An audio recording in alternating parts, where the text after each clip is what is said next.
friends, it's Laura here from The Change, and I just want to welcome you to our mini-series of minisodes. We're bringing you a selection of our interviews from across seasons 1 to 3. We've spoken to some amazing women, and we thought, well, why not take some of the bestest of the best bits and bring them to you in little sneaky snippets while we get busy preparing season 4 with a whole bunch of new interviews. So have a cup of tea, sit back and have a little listen to some of our highlights with some great banter and chats with some brilliant women. We'll catch you soon. Bye. This week we hear the best from our episode with Jayne McCartney. We interviewed Jayne in season 3, episode 6, and she talks about how when her marriage ended, she was just so horny.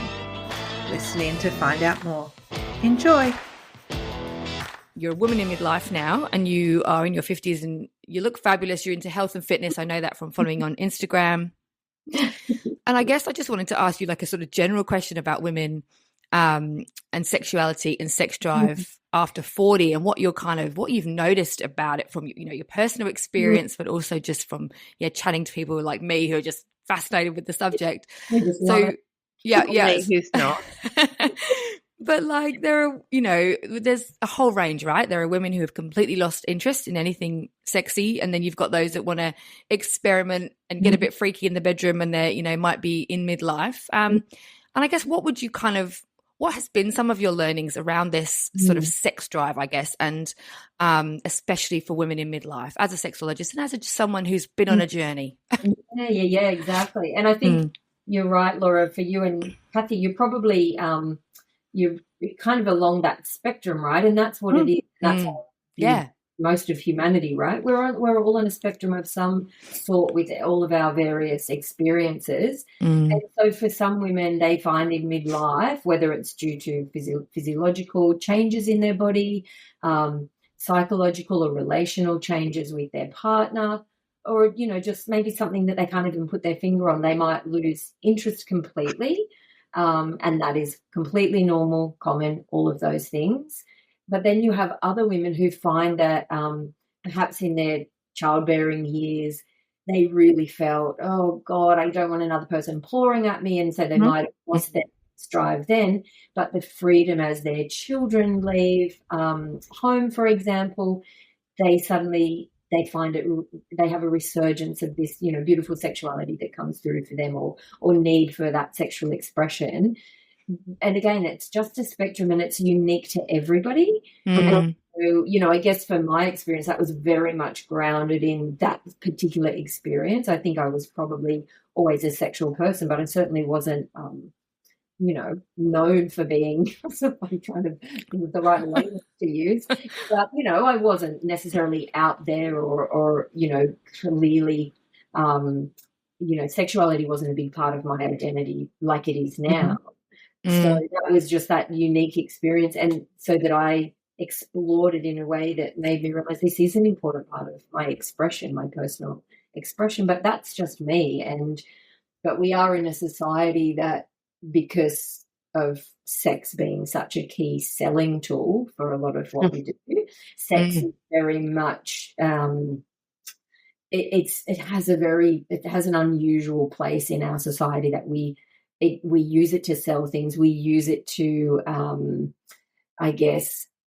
rate things, or how sexy are you? Like that's a of your value in the, I guess, the market, basically, which is a really, I know, a bleak way of putting it.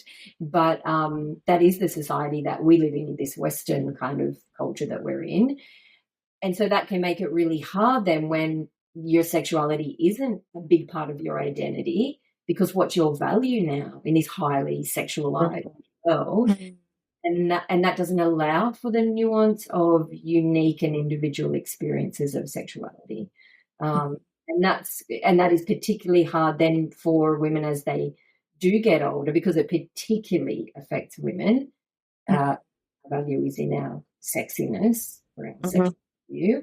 And so as you get older, not only do you change in the way you look because aging happens, and that's not the model that we see by and large, But also if you are one of those people that desire is really not a big part of your identity, then where do you locate your value then?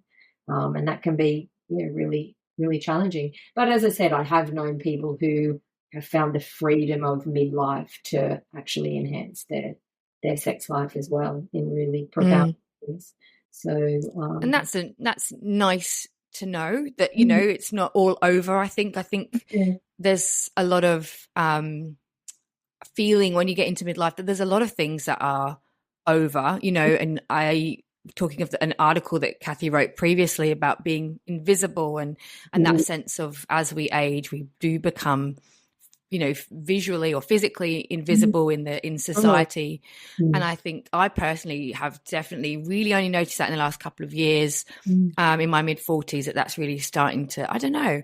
And I think because I always felt like I was never the, I don't know, smartest woman in the room, prettiest woman in the room, but I always felt like I could hold my own a little bit physically, you know, and then now I'm like, well, who exactly am I now, that I'm older and sort of becoming this older version of myself that I'm not sure I'm all that comfortable with, and it's still a work in progress. I think it's good to know and have these conversations with women where you're like, well, you know, like you, Jayne, you're a woman in your 50s, you're out there looking great, doing interesting things in this area.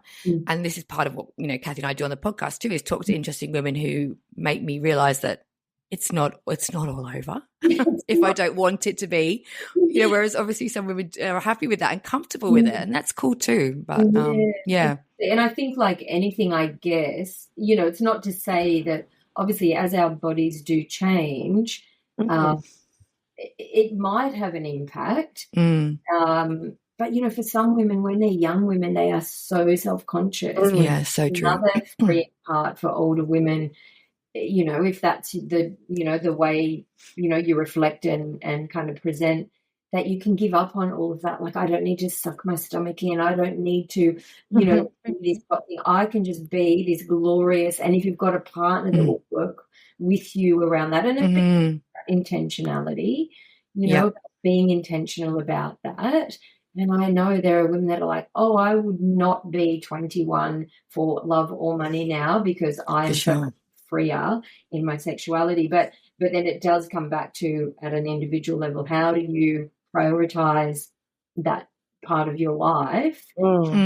Changes. How do you, if it is important, how do you prioritize, or what do you do?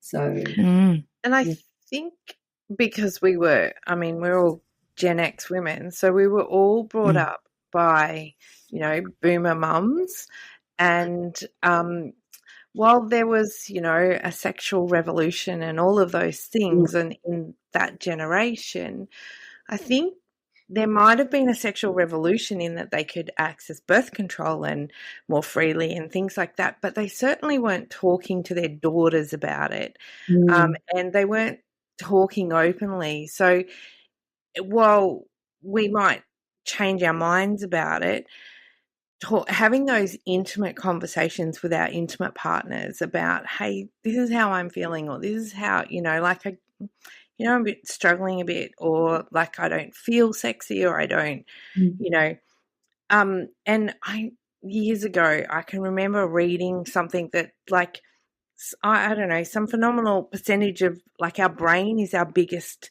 sex tool, like, you know, and especially for women, we can be our own worst enemy. So if we don't feel sexy, if we don't think we look sexy, if we think we're too fat, or if we think we're all sorts of the messages that women tell themselves, we would never say out loud to another person.